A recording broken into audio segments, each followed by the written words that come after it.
गर्मी में एक कमरे का ससुराल बना होटल। अरे मोरी मैया, कितनी गर्मी हो रही है। गर्मी से हाल बुरा हो चुका है। बहू जल्दी आ जा, मैं तो शादी की तैयारी से ही थक चुकी हूँ। भगवान का शुक्र है कि ये शादी निपट गई। वो तो है माँ जी। ये कहकर रचना कलश के चावल गिराकर घर के अंदर आती है। अरे अंतरा, अब तो तेरी बहू आ गई है। अब तो तेरी बहू के हाथ से खाना खा पी कर जाएंगे। अरे जरा हम भी तो देखे बहू कितना अच्छा खाना बनाती है। क्यों कश्मीरा? अरे हाँ हाँ बहू, मुझे बहुत गर्मी लग रही है। मुझे क्या, सबको ही लग रही होगी। गर्मी जो इतनी पड़ रही है तो जा सबके लिए ठंडा ठंडा शरबत बना कर लिया। जी बुआ जी। और सुनो, तुम शहर में नहीं गांव में हो तो यहाँ पर तुम्हें घूंघट में रहना पड़ेगा। जी बुआ जी।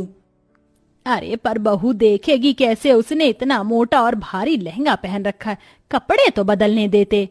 ओहो, जब तक बहू कपड़े बदल कर आएगी हम तो पसीने में तर हो जाएंगे। इससे पहले बहू तू कुछ शरबत लिया। जी लाई।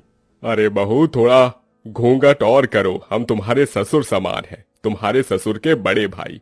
और हाँ, शरबत सत्तू या बर्फ डालकर लाना। जी ताऊ जी। माँ जी, रसोई कहाँ है? अरे बहू, तुझे रसोई ढूंढने में कोई परेशानी कैसे हो सकती है? वो देख, तेरा ससुराल एक कमरे का है, इस एक कमरे के कोने में हमारी रसोई। वो देख, जा जाकर शरबत बना दे, सभी मेहमान इंतजार कर रहे हैं।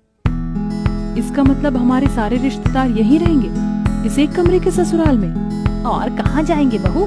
यहाँ पूरे में बिस्तर बिछा देंगे, सब यहीं लेट जाएंगे। हे भगवान, इतनी गर्मी में सारे लोग एक ही कमरे में कैसे रहेंगे? ऊपर से रसोई भी यहीं है, सारी गर्मी इधर ही आ जाएगी। ऊपर से मुझे ना कपड़े चेंज करने दे रहे, ना घूंघट हटाने दे रहे। मैं तो ऐसी गर्मी में पागल हो जाऊंगी। ये कैसी जगह शादी हो गई है मेरी। इतना कहकर दिल पर पत्थर रखकर उस एक कोने की रसोई में रचना बड़ी मुश्किल से घूंघट में शरबत बनाती है और एक एक करके सभी मेहमानों को शरबत देती है। अरे बहू, इतना सा ही शरबत बनाया था क्या? अरे जरा अपने घर के लोगों को तो देखो, सारे मेहमान हैं। जाओ और शरबत बनाकर लेकर आओ। जी अभी लाई। अरे अंतरा मामी, भूख भी लग रही है, अपनी बहू से कह दो कि थोड़ा कुछ खाने पीने को भी ले आए, सारे मेहमान भूखे बैठे हैं। हाँ विनोद बेटा, मैं अभी खाना बनवा देती हूँ, या बहू खाना भी बना ले। मुझे इतनी गर्मी लग रही है, ऐसा लहंगा पहनकर मैं खाना कैसे बना पाऊंगी? और यहाँ तो कोई कमरा भी नहीं है जहाँ मैं चेंज कर पाऊँ। इसीलिए तुझे मना कर रही हूँ, अभी सबको खाना दे दे, शांत होकर बैठ जाएंगे तो तू अपने बाकी के काम निपटा लेना। जी माँ जी। बड़ी मुश्किल से रचना खाना बनाने के लिए लहंगे में बैठ पाती है। पूरी सब्जी बनाते बनाते उसे पसीने आने लगते। हे भगवान, मैं तो थक गई। पता नहीं कैसे लोग हैं जो इस एक कमरे के ससुराल को समझ रखा है। और नहीं, बहू इन्हें नौकरानी लग रही है। आते ही नई बहू से कोई काम करवाता है क्या? अरे बहू, मेरे भतीजे का भूख से हाल बेहाल हो रहा है, जरा जल्दी खाना बना। बस माँ जी, पूरी प्लेट में लगा रही हूँ। मुझे क्या रोबोट समझ रखा है? एक तो इतनी गर्मी लग रही है, पंखे की भी हवा नहीं आ रही इस कोने में। रचना प्लेट लगाकर सबको खाना देती है। खत्म हो जाने पर बैठने आती है कि लहंगे की वजह से उसका पैर फिसल जाता है और माधव उसे संभाल लेता है। रचना, तुम ठीक तो हो ना? आप तो रहने दीजिए, आपको मेरी कोई फिक्र नहीं है। अगर फिक्र होती तो पूछते कि इतने लंबे से घूंघट में, भारी से लहंगे में मैं कैसे बार बार सबको खाना परोस रही हूँ। ये मैं ही जानती हूँ। आपको क्या है, अपना सहरा शेरवानी उतार कर बैठ गए हैं चार जनों में की करने। अरे रचना, ऐसी कोई बात नहीं है, मैं माँ से बात करता हूँ। अरे बेटा, यहाँ बहू के साथ क्या कर रहा है? हमारे साथ भी आ जा, बैठ जा। और बहू, राजन विनोद की प्लेट खाली है, जा उन्हें सब्जी पूरी दे दे। जी जी अभी। तुम तो छोड़ो मेरा हाथ। वो समय रचना अपने पति के पेट में एक कोहनी मारकर चली जाती है।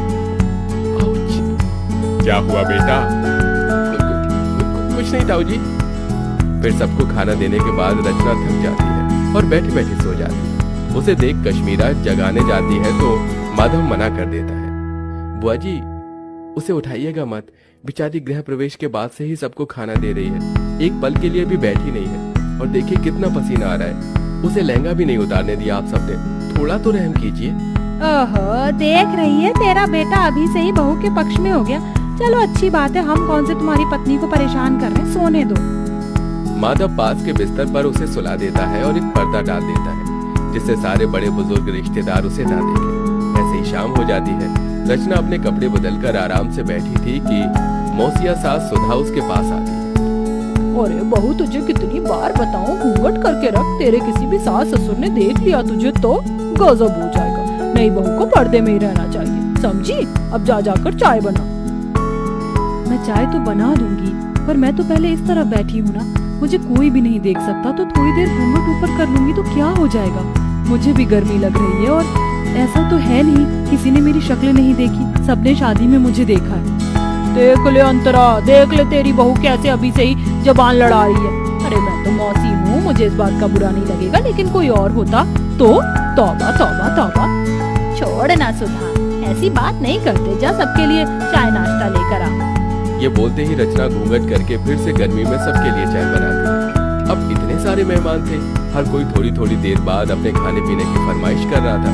ऊपर से हल्की साड़ी पहनने पर विनोद कहता है, देखो रचना, मैं तुम्हारे जेठ की तरह हूँ और अभी तुम्हारी नई शादी हुई है, इसलिए बता रहा हूँ इतनी हल्की साड़ी मत पहनो। जो नई नवेली दुल्हन हो तो थोड़ी भारी साड़ी पहनो।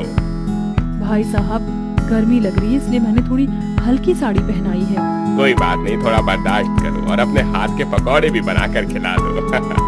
फिर कहाँ मैं बार बार आने बैठ रहा हूँ, मुझे तो आगरा ही चले जाना है।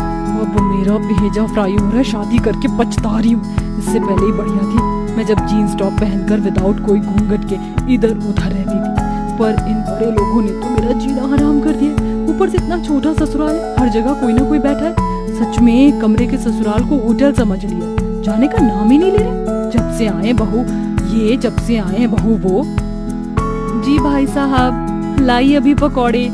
इतना कहकर रचना फिर से चूल्हा जलाकर गर्मी में बैठकर पकौड़े बनाती है। उस चूल्हे का धुआं और गर्माई सीधे रचना के मुंह पर लग रही है। बस अब मुझे और नहीं होगा, मैं पागल हो जाऊंगी इस गर्मी में। थोड़ी देर बाहर चली जाती हूँ। पकौड़े उतार कर वो थोड़ा बाहर जाकर हवा लेते हैं। भले ही बाहर गर्मी सही, लेकिन उतनी भभक तो नहीं है जितना अंदर एक कमरे में।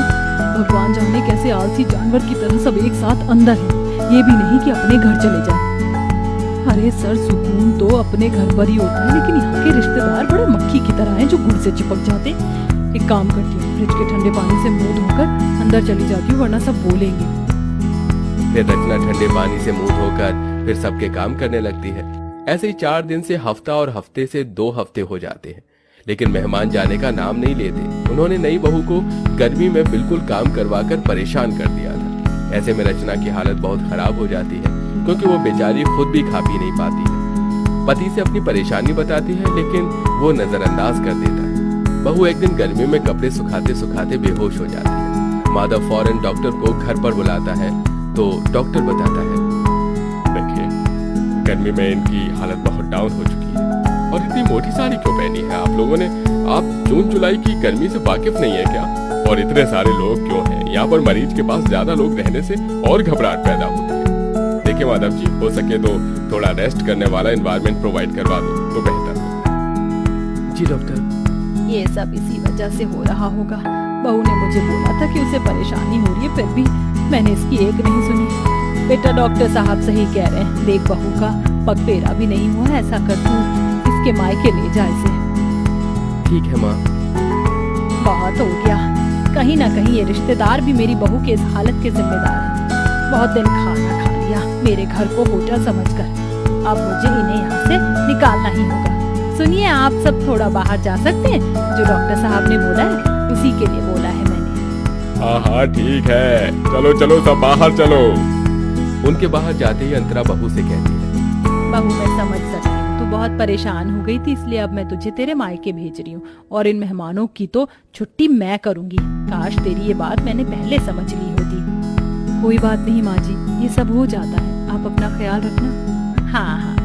कुछ देर बाद माधव रचना को लेकर उसके मायके चला जाता है और फिर अंतरा शाम से लेकर अगले 4 दिन तक रोज फीका खाना बनाती है और बहाने लगाती है। तभी सुधा, कश्मीरा, मुकेश खाने को मना कर देते हैं। अरे नहीं नहीं, बस जिज्जी अब और नहीं चाहिए। अरे खा लो पेट भरकर, बहू के हाथ से भी तो कहते थे बार बार। पर तुम्हारे हाथ से नहीं खा सकते ना अंतरा। रचना बहुत ज्यादा अच्छा खाना बनाती थी इसलिए खाते थे, और वैसे भी अब हम सबको बहुत दिन हो गए हैं, अब हमें अपने घर को निकलना चाहिए। अब हम सबको अपने घर जाना चाहिए, हम चलते हैं। इस तरह सारे मेहमान मजबूरन खुद ही अंतरा का बेकार खाना खाकर वहां से भाग जाते हैं और कुछ दिनों बाद ही नई बहू घर वापस आकर एसी में सास के साथ खुशी खुशी रहने लगती है।